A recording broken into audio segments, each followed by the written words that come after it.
MZTV. Any of you folks from the United States, do you remember that Banana Splits group? Do you remember that?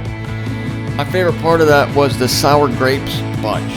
And these 5 or 6 girls came out, and I was a kid, mind you. I was a kid. Yeah, they had these purple outfits, little short skirts, and black boots and belts, and I was like, ooh, it's the Sour Grapes bunch. I was just watching that. If anybody wants to know what I'm talking about, and there's a great song that they dance to by Barry White. It's called Doing the Banana Split. I mean, some people think that, such a corny cartoon, and it was. It's not a cartoon, it was a real life for lunatics dressed in insane suits. But Barry White wrote this great song, Doing the Banana Split. I mean, this song freaking rocks. I'm talking about Barry White, mainstream black artist. Anyway, I'm going to link that. You can watch the Banana Splits doing the Banana Split. Wow, yeah, that's still great stuff. Now, I'm going to segue from that to Sulphur and Fire and the Great White Throne. Because the Banana Splits and the Sour Grapes bunch inspired me, and that's honest to God truth. So, a lot of people think that fire... a lot of people think that fire, they think that fire refines people in the scriptures, because fire does refine metals. And so people get this idea, and that's all it is, because in no place in scripture does fire refine any human being. Fire destroys human beings. I'm a proponent, of course, of taking scripture literally. And then when you combine fire with sulfur, you get into big trouble, because a lot of people think that sulfur also refines people. And the main reason they think that is because the Greek word behind the word sulfur is theon, Theion. And you see the root word in there, which is theos, which is God. So people think that sulfur is God. And so they think that anywhere sulfur is present in the scriptures, it means people are being cleansed, because sulfur is a cleansing agent. Fire is a purifying agent, sulfur a cleansing agent. So, any lucky human being who gets involved with fire and sulfur is going to be purified, going to be made pure. And in this case, in any case in the scripture, it's not true. And I get aggravated because fire, basically, people put fire and sulfur in the place of God. God is the one who purifies. God is the one who changes people. And you get to the lake of fire and sulfur, which is called for human beings the second death. And again, if you look at all the other places fire and sulfur are used in the scriptures, it's literal. Fire is literal. Sulfur is literal. Anytime human beings are touched by either fire or sulfur, they die. Let me repeat that. Anytime in the scripture human beings are touched by fire or sulfur, they die, unless it's a supernatural preservation, such as Shadrach, Meshach, and to bed you go. It was still real fire. It was literal a fire, and the fact that they're God, the fact that the Son of God had to supernaturally protect them, proves that it was real fire. You don't have to be supernaturally protected from a metaphor. Oh, God, save me from the metaphor. Save me from the metaphoric fire. Okay, here's a metaphoric rope. I'll pull you out of the metaphoric fire. It's ridiculous. I'm going to show you scriptures that use fire and sulfur, and you're going to see this clearly. I don't want to hear any more talk of the purifying of people being purified by sulfur. The reason it's translated theon is because people who worshipped false gods, same word, theon, theos, still gods, they're small g, theos, not the theos. The worshippers used sulfur. Sulfur is a common ingredient in what they would call their lustrations, that is, their purifying rituals of the false gods. Sulfur was used. So that's, the root word is gods. But people think, they see theos, that's the noise they make, they look at it and they go, and they see, this must be God. So the lake of fire, burning with fire and sulfur, is not the second death, even though Scripture plainly states it to be the second death in Revelation 20:14.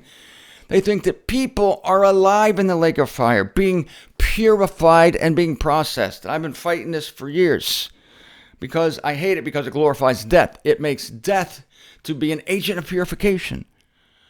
The second death is a wonderful blessing, but it's not. And so I've talked about this before, but not specifically about the sulfur and the fire. So don't get thrown off by theon, the Greek word behind the English word sulfur, because it was used to worship false gods. Let's do what I do. What do? I look at scriptural analogies. First, let's go to Revelation 20, verse 10. Now, there are 3 supernatural beings in the lake of fire. They alone are tormented there. It could be said that perhaps they are being worked on, processed, purified by the fire and the sulfur. I'm going to admit that because they're said to be there alive. Revelation 20, verse 10. The adversary who is deceiving them was cast into the lake of fire and sulfur. There you go, fire and sulfur, where the wild beasts and where the false prophet are. These are supernatural beings. You might say, well, no, in Revelation, the wild beast is used of the Antichrist, the man of lawlessness. Well, the man of lawlessness is animated by a demonic being. It's the demonic being that animated the wild beast that is in here. The wild beast is put for that supernatural being, which can rightly be called the wild beast, if you ask me. So the wild beast or the false prophet, same thing there, the false prophet, a supernatural demonic being. Why? Because human beings, flesh and blood, cannot be processed or cleansed by fire and sulfur. Fire and sulfur kills flesh and blood. We're not talking about flesh and blood here. We're talking about supernatural beings. And you notice in Revelation 20:10, cast into the lake of fire and sulfur where the wild beasts, where the false prophet are, and they shall be tormented day and night for the eons of the eons, not forever and ever. Are you kidding me? Forever and ever? Give me a break. No. That's what the common English versions state. How can forever and ever be qualified by day and night? Maybe not qualified, but described as being commensurate with day and night. Day and night is a time phrase. Forever and ever, whatever forever and ever means, is a phrase supposedly denoting eternity. The whole thing is fixed when we give a right translation, as is done in the concordant version. Tormented day and night for the eons of the eons. But you notice it's not called the lake, the second death there, is it? Not until verse 14. Let's start with verse 13. The sea gives up the dead in it, and death and the unseen give up the dead in them. And they were condemned, each in accord with their acts. These are the people who were raised from the dead after the 1,000 years has run its course. This is in the interval between the 1,000 years and the new heavens and the new earth, between Eon 4 and Eon 5. We have a bunch of people, the small and the great, raised. They're judged according to the book of life.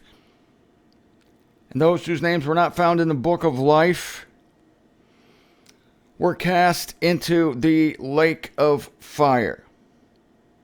This is the second death, the lake of fire. There it is. This is the second death, the lake of fire. It's not called the second death until human beings are cast there, and human beings are instantly killed by it. If you want to tell me that the fire and sulfur are figurative, and even for the 3 supernatural beings who are tormented there, the fire and sulfur is literal because they're tormented in it. Apparently, supernatural beings can be tormented.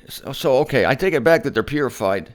It's still not freaking purification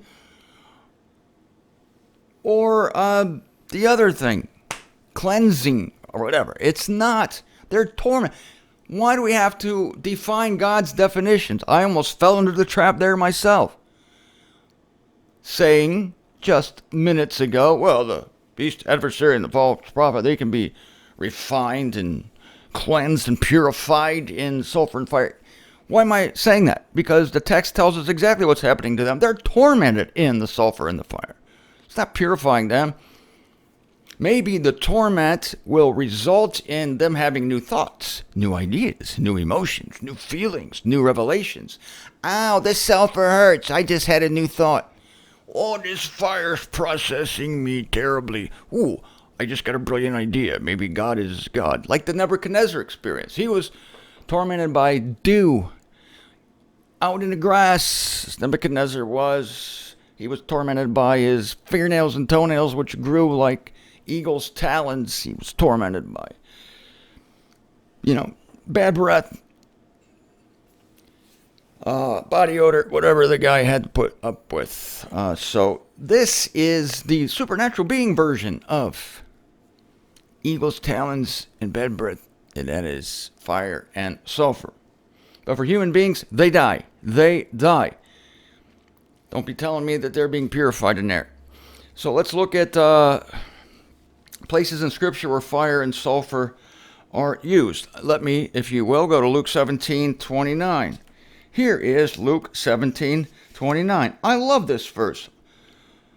Speaking of Lot, let's go to verse 28. Likewise, according as it occurred in the days of Lot, they ate, they drank, they bought, they sold, they planted, they built. Yet on the day in which Lot came out from Sodom, fire and sulfur, here we go, the same elements that are in the lake of fire. Fire and sulfur rains from heaven and purifies every single person in Sodom and Gomorrah. The fire and the sulfur cleanses, scours to a shiny sheen the inhabitants of Sodom and Gomorrah. No, it's not what the passage says. It says fire and sulfur rains from heaven and destroys them all. In accord with these will it be on the day in which the Son of Man is unveiled. The day in which the Son of Man is unveiled. That makes me want to turn to the book of Revelation. I can't help it. I'm turning to the book of Revelation. I'm going to chapter 9. Verse 17, I can't help it. So shall it be in the days of the coming of the Son of Man. Revelation 9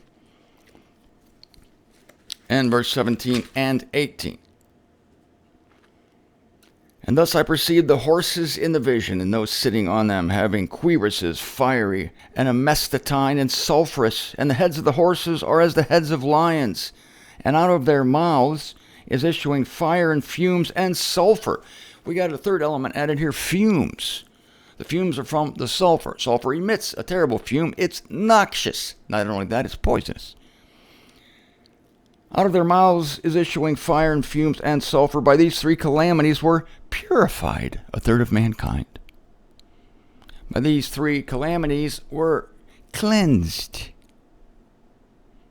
a third of mankind. No, it's not what it says. By these three calamities were killed a third of mankind. By the fire and fumes and the sulfur which is issuing out of their mouths. A third of mankind killed by the fire and the fumes and the sulfur which is issuing out of the mouths of the horsemen. So there is another witness that fire and fumes kill human beings. Sodom and Gomorrah, boom. Fire, sulfur, you're dead. Revelation 9, 17, 18. Fire, sulfur, you're dead. Let's go to Revelation 21, 8. He who is conquering shall be enjoying the allotment, and I shall be a God to him, and he shall be a son to me. That was verse 7. Verse 8, yet the timid and unbelievers, don't be timid, and the abominable and murderers and paramours and enchanters and idolaters and all the false, their part is in the lake burning with fire and sulfur, which is the second death. There we go. Fire and sulfur all through Scripture kills human beings. Kills human beings. I gave you the evidence.